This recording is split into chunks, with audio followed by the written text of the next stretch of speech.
So నేను ఈజీగా select చేసుకోగలిగాను అందుకే నేను.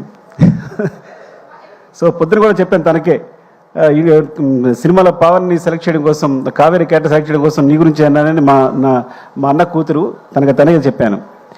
అండ్ గొప్ప విషయం ఏంటంటే తను జాకెట్ లాగినప్పుడు యాక్చువల్గా అది మీకు సినిమాలో అంత లేదు కానీ సెట్లో కొంచెం ఇబ్బందిగానే ఉంది.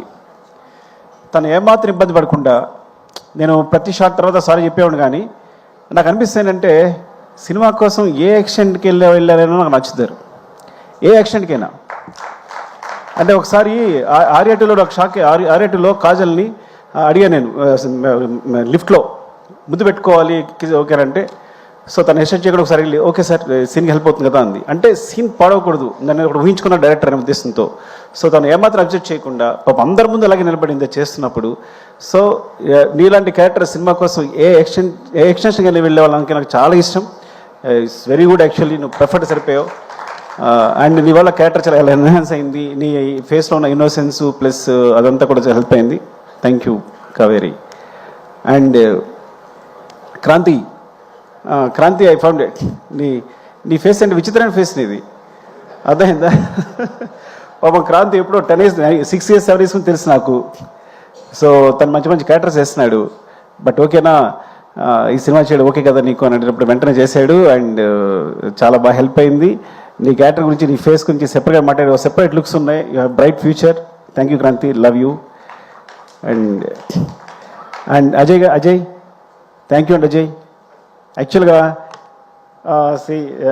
చాలా అనుకున్నప్పుడు, బ్రదర్ అనుకున్నప్పుడు, ఇలా సునీల్ గారి గురించి సెపరేట్గా అనుకున్నప్పుడు అసలు అజయ్ బ్రదర్ క్యారెక్టర్ చేస్తే ఎలా ఉంటుంది, తనలో ఒక సింపతి వస్తే ఎలా ఉంటుంది, బాగుంటుంది అనుకున్నాం.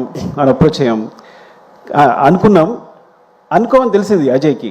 సునీల్కి తనకి చాలా అంటే తను యాక్చువల్గా ఆ టైంలో ఏదో ఉండి చిన్న హెయిర్తో ఉన్నాడు, నా కోసం హెయిర్ అలాగే ఉంచేసుకున్నాడు. అంటే almost 3-4 years, Pushpa 5 years 5 years అలాగే ఉంచేస్తున్నాడు తను పెంచకుండా. సో ఎప్పటికప్పుడు అదే హెయిర్తో నా క్లైమాక్స్ వరకు, క్లైమాక్స్ లాస్ట్లో షూట్ చేశాను నేను.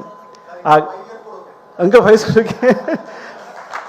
years కేవలం హెయిర్ పెంచకుండా అలాగే ఉంచుకుని తన కోసం వేరే సినిమాలు కావాలి విగ్గి చేయించుకున్నాడేమో నాకు తెలిసి. Even thank you Ajay. And especially climax సీన్లో నేను బిగినింగ్ చేసినప్పుడు అనుకున్నా ఏంటి అజయ్ వస్తుందా రాదా. ఫస్ట్ ఆఫ్ ఆల్ డైరెక్టర్కి సెట్ రాగానే ఒక టెన్షన్ ఉంటుంది, ఈ సీన్ అనుకున్నట్టు వస్తుందా లేదని టెన్షన్. ఆ టెన్షన్తోనే సీన్ అయ్యేవాళ్ళు చచ్చిపోతాం. అంత మించి డైరెక్టర్ ఈ సీన్ అనుకున్నట్టు వస్తుందా, పండకపోతే సినిమా కరెక్ట్గా ప్లస్ అవుతుందా లేదా అనేది. యూఆర్